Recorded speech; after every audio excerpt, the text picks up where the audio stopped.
Moi, je suis François-André Diouf, je suis le secrétaire général adjoint du syndicat national des travailleurs du pétrole et du gaz affilié à la CNTS-FC.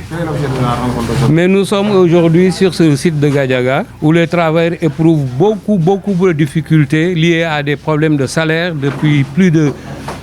depuis 2001, depuis l'incendie, et 2021, depuis l'incendie du puits de Gadiaga. Les travailleurs vivent ici une situation exécrable.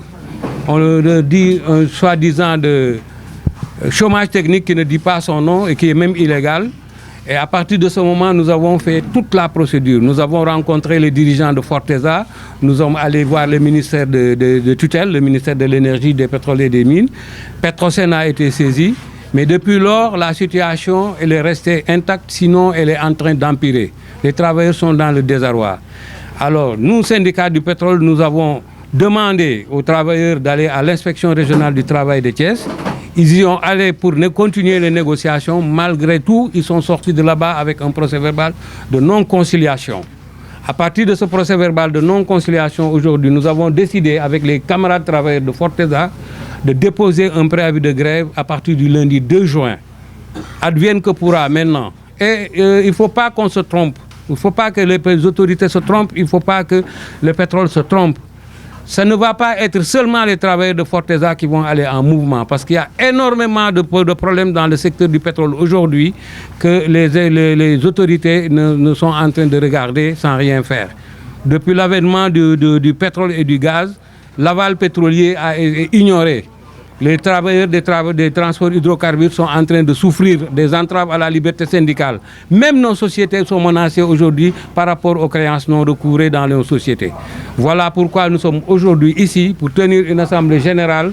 une mobilisation des travailleurs de Forteza. Lundi, nous allons déposer le préavis de grève concernant les travailleurs de Forteza par rapport à tout ce qu'ils vivent dans leur entreprise. Et si rien n'est fait, si le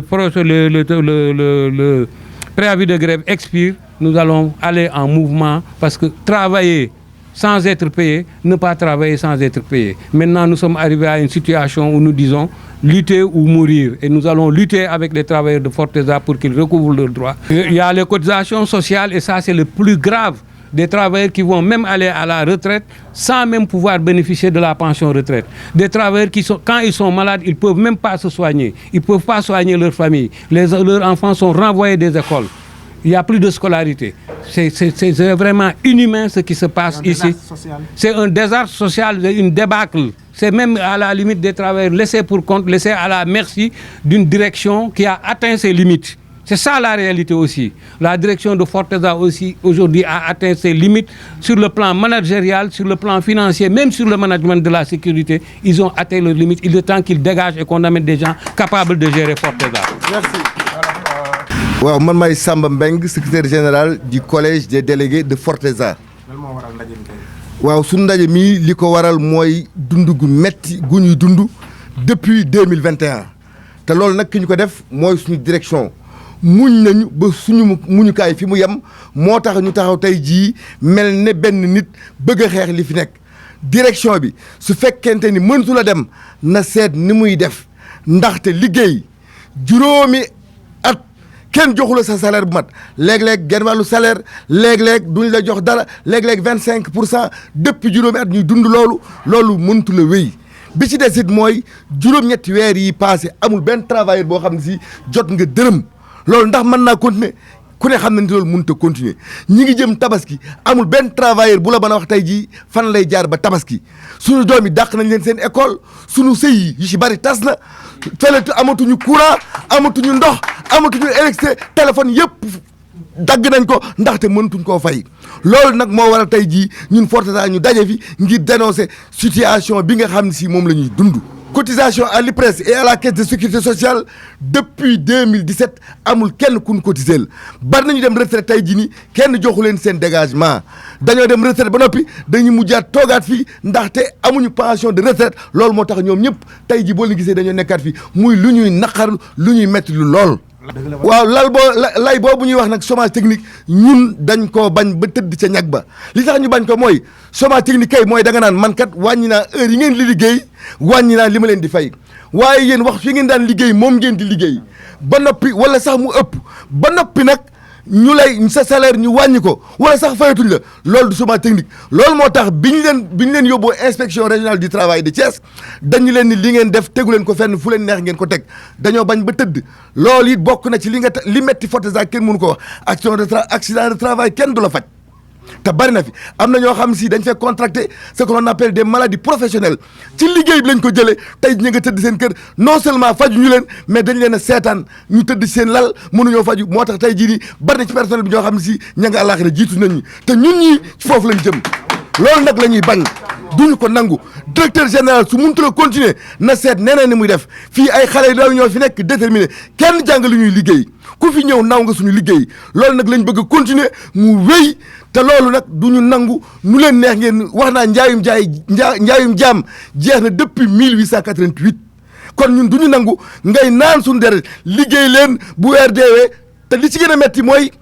dañoo wax chômage technique mais ñun ñi ngi liggéey ba léegi ñi ngi jaay gaz weer wu deewu nekk ñu jaay gaz léegi bu ñu joxee li nga xam ne si moom lañ jaay yow nga fay ko si bar ñun tëdd loolu duñu ko nangu déposer un préavis de grève boo xam ne si mi ngi commencé le 2 juin diggante boobu nag ba le 2 juillet lu am rek ñoom responsable yi nañ xam ni si nañ assumer seeni responsabilité lu mu leen jaral nañ ko te danaa leen wax ni nag syndicat du pétrole mi ngi suñu gannaaw te ku ne xam nañ si pétrole am na doole lool ñun sax dafa mel ne dañoo ñàkkal fayda ñun rek ñooy syndicat boo xam tey jii nii ñooy liggéey ci onshore ci pétrole ñu ñàkkal ñu fayda toroxal ñu te ku nekk yaa ngi bëgg liggéey ci pétrole loolu lañ mënut a nangu du continuer ci incha allahu rabbi Forteza li fi am kenn mënu koo wax li fi am kenn mënu koo wax ndaxte Forteza la ngay gis ñoo xam ne si dañ laa tudde prestataire nga liggéey lu mat fukki at ak juróom ñenn ñi am nañ fukki at ak juróom-ñett ba léegi ñu tuddee leen prestataire kenn xamul nu ñu leen di fayee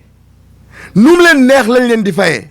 te loi waxul loolu yoon waxul loolu loolu nag xeex nañ ko ba tàyyi te amuñu ci ndam dañu bëgg nag ñi nga xam tey jii ñoo ñànk réew mi lépp lu fi dëngoon nañ ko jubbanti jubbanti lañ wax lépp lu fi dëngoon nañ ko jubbanti wala nag lu ñu gis ñun la fii ba le 2 juillet ñi ngi leen di déglu ñi ngi déglu seeni kilifa yëpp ñi ngi leen di déglu waaye nañu xam ni sii ñun li ñuy laaj fokk dañu ko defal mënatuñoo liggéey te kenn duñu fay duñ ko nangul kenn suñu doom yi ku ci feebar na nga dem faju ji IPM amul dara amul loolu mënatuñ koo muñ loolu daal moo tax tey jii ñun ñëpp ñu ànd pour dénoncer situation bi ñuy dund wax naa ni njaayum jaam jeex na te loolu kenn mënatu koo continuer loolu moo tax tey jii ñu ànd ak secrétaire général syndicat du pétrole mu ñëw ñoom ñëpp ànd ak ñun wan ni si li ñuy def ni mooy dëgg merci beaucoup. Asalaamaaleykum gars yi. Bon, moi, je me nomme Jacques King, opérateur de gaz. Opérateur de gaz. Donc, gars yi maa ngi leen di nuyu yéen ñëpp di leen jaajëfal li ñuy dund nag wax dëgg metti na ñun ñëpp li ñuy dund ñun xam nañ ko daal metti na lool mais fi ñu jëm laa bëgg d'abord am ay kàddu yu ma ci wax mooy dañoo sumb benn xeex boo xamante ni. Je pense que détermination la laaj te détermination boobu dafa am ñu ci àndal mooy suñu syndicat te syndicat bi li koy mën a may doole mooy ñun ñii travailleurs yi. Rogers nag am na lu mu ñu wax loo xamante ni gars yi dañ koy wax mais duñ ci bàyyi xel quoi parce que ay borom kër yu mel ni ñun ñu toog. Rogers nee ñu moom nañu dem liggéey di ko versel moom dafa am bor yoo xamante ni moom la war a fay waaw ñun lu ñuy dundee ñun lan la ñuy dundee te nag ñun li ñu fi ñu teg mat nañ ko sëkk parce que li nga xam ne mooy suñu liggéey ñu ngi koy def logiquement et normalement bu ma nekkee fii di jéem a dugg ci complaintes yi nga xamante ni moom la ñu am fii mais je pense que du ñu jeexal discussion bi tey nii quoi parce que li ñuy dund kenn mënu ko estimer daal kenn mënu koo mesurer li ñuy dund metti na trop ba jéggi na dayoo jaratuñ dara ci suñu biir kër yi donc nag looloo tax ñu war a mën a taxaw tey en fait mën a jublu ci xeex bi nag comme ni ma leen ko waxee dañoo nekk ak ay nit yoo xamante ni ñoom ñoo taxaw pour jàppale ñu ci xeex bi léegi pour ñu mën a xeex mobilisation la laaj waaw mobilisation la laaj man nag awma habitude bon di wax ci mbooloo loolu tax sama du yomb daal voilà mais li ma bëgg a wax yëpp daal mooy dañoo jëm ci xeex te xeex bi vraiment ñun ñëpp nañ si jàpp quoi waaw voilà je vous remercie